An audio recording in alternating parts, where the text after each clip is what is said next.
All right, now let's get into those pesky, archaic words.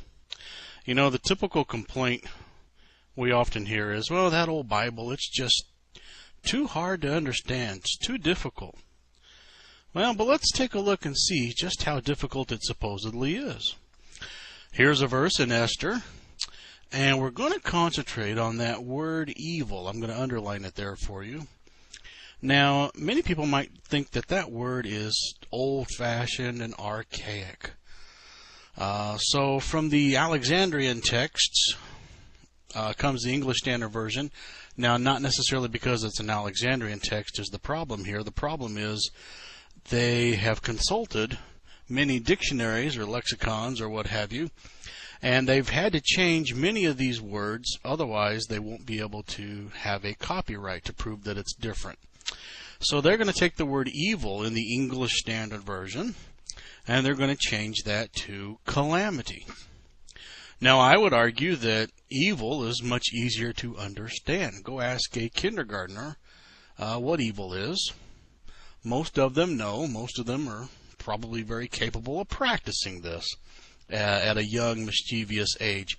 Then ask them what calamity means. And I think you're going to have some difficulty on their part to tell you a good answer. The New International says disaster. But again, which word is easier to understand at a young grade level? I would think evil is. I don't think many of the words they claim are archaic really are. In the Gospel of Luke, chapter 11, we have the word evil.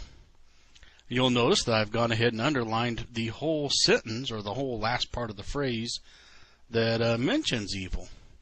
That's going to be gone in the English Standard Version. They don't even want to attempt to translate that last part. It's just gone. So you don't even have to worry about that old archaic word evil. It's also gone in the New International Version. It's just not there. Now, right off the bat, I'm going to make somebody mad because I dare to be talking about the English Standard Version. And don't I know that that's an upcoming popular translation? Yeah, I kind of do. But I don't have any real respect for it. I think it's pretty lousy, and I'm being generous. I mean, would you think this is the whole words of God? 1 Samuel chapter 13, verse 1. And I've heard some people say, oh, I just love the way this one reads. Well, since you like reading it so much, why don't you read to me this verse? You can't really. Can you imagine little boys and girls learning this as a memory verse? Hey, Mom, I know a memory verse. Oh, really? What is it? Well, Saul was blank, blank, blank years old. But I tell you what, I don't want to misquote you guys. You tell me. Should I say dash, dash, dash, or should I say blank, blank, blank? I would hate to have you think that I'm misquoting you. But I tell you what, to make you happy, I'll stop picking on the ESV. After all, I believe it speaks for itself here, even in areas where it's painfully obvious that it doesn't speak at all. Yes, boys and girls, it's much easier now. Very easy. Go ahead and learn that as a memory verse. This is totally ridiculous. I won't even mess with them anymore. Acts chapter 19, verse 9.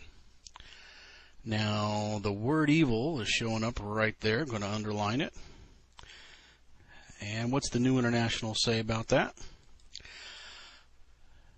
Maligned.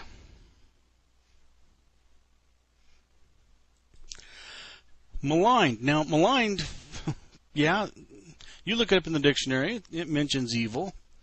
Which word is easier to understand? Ask a kindergartner. Hey, little Billy, what's malign mean? Well, I don't know.